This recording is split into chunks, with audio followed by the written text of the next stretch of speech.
Bonjour à tous. Donc, je m'appelle Inès de Pertuis, j'ai 25 ans. Et donc, comme Vincent me présentait, maintenant je vis depuis plus d'1 an au campus de la Transition à Forges. Et donc, je vais vous parler un peu de mon parcours. Je viens d'une famille, on peut dire nombreuse. J'ai 2 sœurs, un petit frère, maintenant 2 beaux-frères et la chance d'avoir un petit neveu tout bébé, qui a moins d'1 an. Mais je me suis éloignée de ma région initiale qui est Toulouse pour venir, il y a plusieurs années maintenant, en région parisienne, puisque j'ai fait une école d'ingénieur. Et donc, après 2 ans de prépa, et convaincue que ça y est, j'allais avoir droit à tout ce qu'on m'avait promis après tant de durs efforts pendant ma prépa, que j'allais enfin pouvoir faire la fête, que j'avais un métier qui allait m'attendre et que j'avais ma vie qui était un peu toute tracée. J'ai eu une énorme désillusion en arrivant en école d'ingénieur, puisque je me suis rendu compte pendant ma première année d'école que ce que je faisais n'avait vraiment aucun sens pour moi, que je n'imaginais absolument pas faire ce métier-là dans ma vie professionnelle plus tard. En gros, en sortie d'école, les entreprises qui embauchaient, c'était pour faire des sous-marins nucléaires, notamment parce que j'étais dans une école d'ingénieur qui était très orientée génie maritime.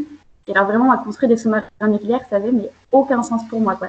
M'imaginer dans une tour, dans un bureau, déjà m'imaginer en ville, ça m'était compliqué.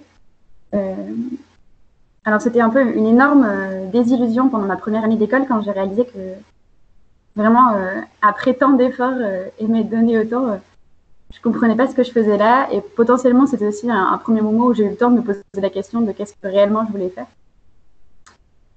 Donc suite à ça, j'ai trouvé une première réorientation. Ça a été de partir au Brésil faire un double diplôme. Et donc là, je suis partie vivre pendant 1 an et demi à Rio de Janeiro pour faire un double diplôme en ingénierie de l'environnement. Et donc là, c'était un premier choix, m'intéresser à l'environnement dans un pays où, pour eux, l'environnement, un fleuve, c'est l'Amazone, 40 km de large. C'est vraiment des dimensions dont on n'a pas du tout ces ordres de grandeur-là en tête. Donc j'ai trouvé ça très intéressant, mais j'ai été étonnée parce que c'était une conception de l'environnement qui était très technique. C'était on va maîtriser, on va gérer, on va contrôler. Si on fait de la gestion, on va faire de la gestion de l'eau, on va construire des barrages, on va faire des systèmes d'adduction d'eau, mais pas forcément s'intéresser à la qualité de l'eau ou à voilà, toute la biodiversité. Enfin, j'ai trouvé que c'était une approche très technique et vraiment très utilitariste. Donc c'était un début, mais ça ne suffisait pas particulièrement. Donc ensuite, je suis rentrée en France et là, j'ai été à l'AgroParisTech. Et je suis allée faire des sciences sociales, ce qui n'est pas forcément classique pour un parcours d'ingénieur.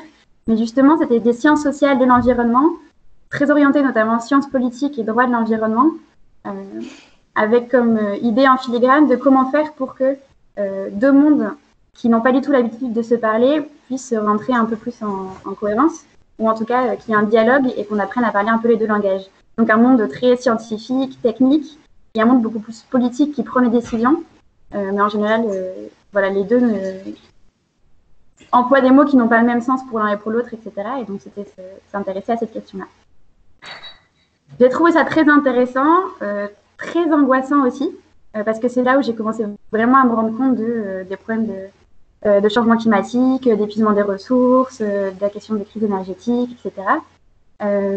Et surtout, ce qu'on me proposait dans ma formation, c'était quand même très théorique. Et pas du tout suffisamment pratique pour moi. Donc j'ai terminé mon école, j'avais plein de diplômes en poche, mais je me disais mais qu'est-ce que je vais faire de ça parce que les 3/4 de ma promo après cette formation-là allaient en gros faire du conseil en environnement. Et ça pour moi, il y avait une énorme étiquette qui clignotait qui disait c'est du greenwashing, c'est pour faire bien, mais ça va pas du tout suffisamment loin dans les transformations sociétales notamment que ça engendre. Et j'ai pas envie de cautionner quelque chose à moitié qui permet à un système de continuer et de perdurer. Donc je me suis dit qu'est-ce que je vais en faire et donc j'ai annoncé à mes parents que j'allais partir faire un tour du monde, partir avec mon petit sac à dos sur le dos et aller voir des initiatives positives des gens concrètement sur le terrain qui essayent de changer les choses autour d'eux, mais qui le font sincèrement et pas juste pour les apparences, une visée un peu politique superficielle qu'à l'époque je cautionnais pas du tout. Donc j'allais partir. J'étais prête, j'avais mon sac à dos fait. Je comptais partir de Toulouse avec une amie en stop. Donc, aventure pour moi qui n'avais encore jamais fait ça. Quand le week-end juste avant de partir, c'était à peine vraiment, je pense, 3 jours avant mon départ.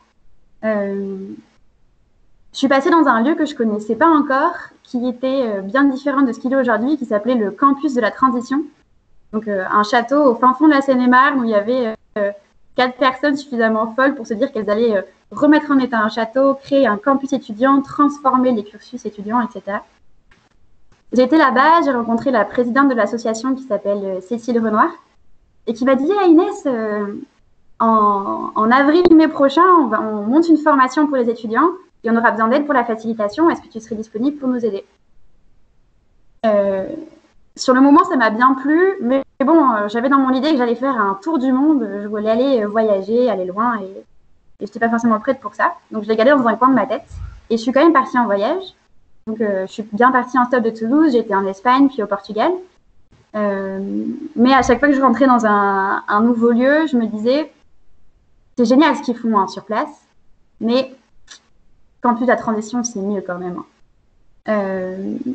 Et donc, après 4 mois de voyage, j'ai fini par admettre que mon voyage autour du monde terminerait en Seine-et-Marne.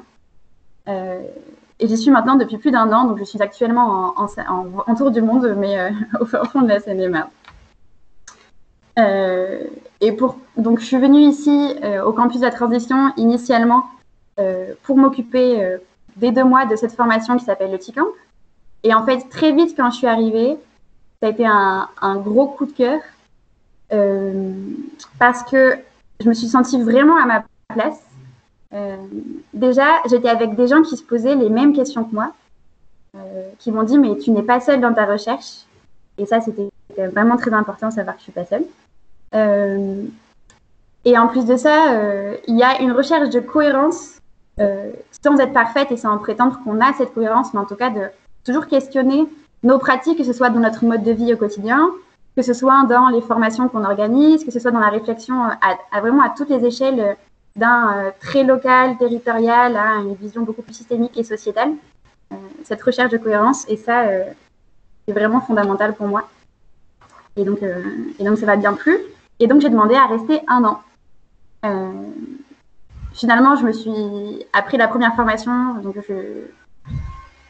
je suis restée pour m'occuper de la formation suivante. Donc, j'organise l'édition du T-Camp qui aura lieu ou pas cette année, on ne sait pas encore, en fonction de l'évolution de l'épidémie, de la pandémie. Pour moi, les questions qui ont un peu orienté mon parcours depuis toujours, ça a été cette question de cohérence et de trouver ma place et un peu la quête de sens, puisqu'il paraît que c'est la question un peu fondamentale de ma génération. Autant dans mes voyages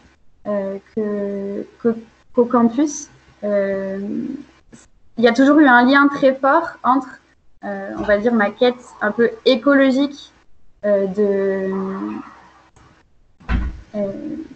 recherche de quelle allait être ma place, quel allait être mon mode de vie, quel allait être mon travail, et une quête plus spirituelle, plus profonde. Et pour moi, les deux sont intrinsèquement liés. Mais en fait, de toute façon, je pense qu'on ne peut pas prendre soin de la création si on ne prend pas soin de soi. Et inversement, enfin, l'intériorité et la relation à l'extériorité, à la société et à son environnement sont intrinsèquement liés. Et donc, c'était vraiment une recherche, une quête parallèle et voilà, qui m'a conduit jusqu'ici. Quand j'ai commencé à partir, ça a été une grande inquiétude, je pense, pour mes parents qui disaient « mais qu'est-ce qu'elle va faire ?» Et finalement, en fait, en me voyant très heureuse dans mon quotidien, et puis en voyant, je pense, un peu la crédibilité quand même académique de ce qu'on peut faire, petit à petit, ça a réussi à les convaincre. Donc voilà, je pense que je suis sur une bonne lancée pour continuer. Et je crois que j'atteins les 10 minutes. Merci beaucoup de votre attention.